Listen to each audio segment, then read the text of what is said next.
coexistence and coming of harmony.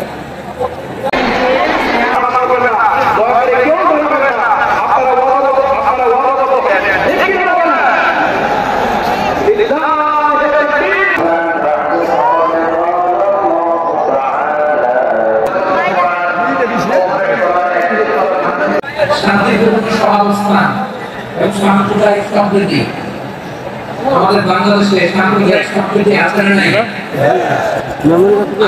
কাল থেকে আমরা মুসলিম, হিন্দু, বৌদ্ধ, খ্রিস্টান, পাহাড়ি, খ্রিস্টি মিলেমিশে একাকার আমরা সবাই মিলে বাংলাদেশ আওয়াজ করে বলে ঠিক কিনা? আমাদের পারস্পরিক সম্প্রীতি, ভালোবাসা, সৌহার্দ্যপূর্ণ আচরণ বোঝাপড়া এটা বেশ মজবুত। তবে মাঝে মাঝে আমাদের এই সম্প্রীতির ভেতরে অনেকে ফাটল ধরাতে চায়। আমরা তো সুখে আছি, শান্তিতে আছি, এটা অনেক ভালো লাগে না, ঠিক কিনা বলেন? আমাদের মধ্যে সাম্প্রদায়িক সম্প্রীতি, সৌহার্দ্যপূর্ণ আচরণ, ভালোবাসা এটা আবহমান কাল ধরে আছে। তার প্রমাণ আমরা তাফসীরের ওয়াকিলের আয়োজন করলে আমাদের হিন্দুবারে ডিস্টার্ব করে, ঠিক না? এবং আমি যদি বলি হাত তোলেন, হিন্দু ধর্মের কারা কারা এসেছেন, কত শত কত হাজার যে হাত উঠবে আপনি অবাক হয়ে যাবেন। আমি চাচ্ছি না হাত ওঠা। কল্যাণে সর্বশেষ যে আমি প্রোগ্রাম করে গেলাম, সেখানে কয়েকশো হিন্দু ভাই আসছে আমাদের আলোচনা শুনতে, আলহামদুলিল্লাহ। অনেক বৌদ্ধরা আসে, অনেক খ্রিস্টানরা আসে। এবার সফরেও অনেক হিন্দু ভাই আমার সাথে দেখা করেছে, তারা বলছে আমরা আপনার আলোচনা শুনি, আলহামদুলিল্লাহ বলেন।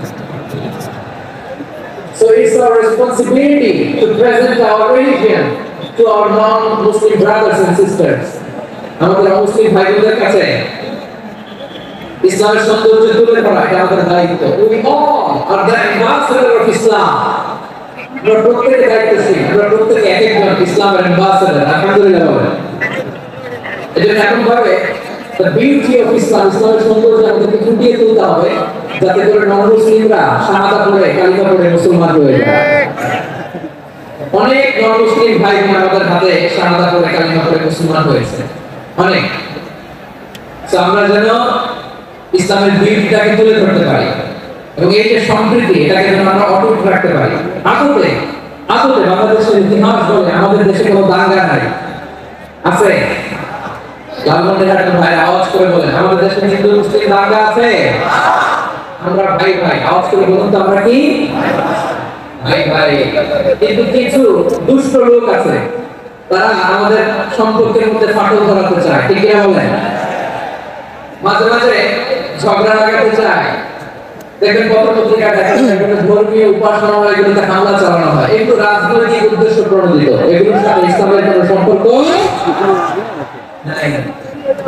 এই দুর্বৃত্তদের ব্যাপারে আমাদের সাবধান থাকতে হবে, ঐক্যবদ্ধ, ইউনাইটেড, আমরা ইউনাইটেড থাকি।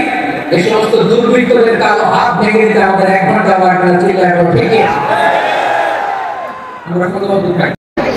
যাই হোক গাইস, অনেক লোক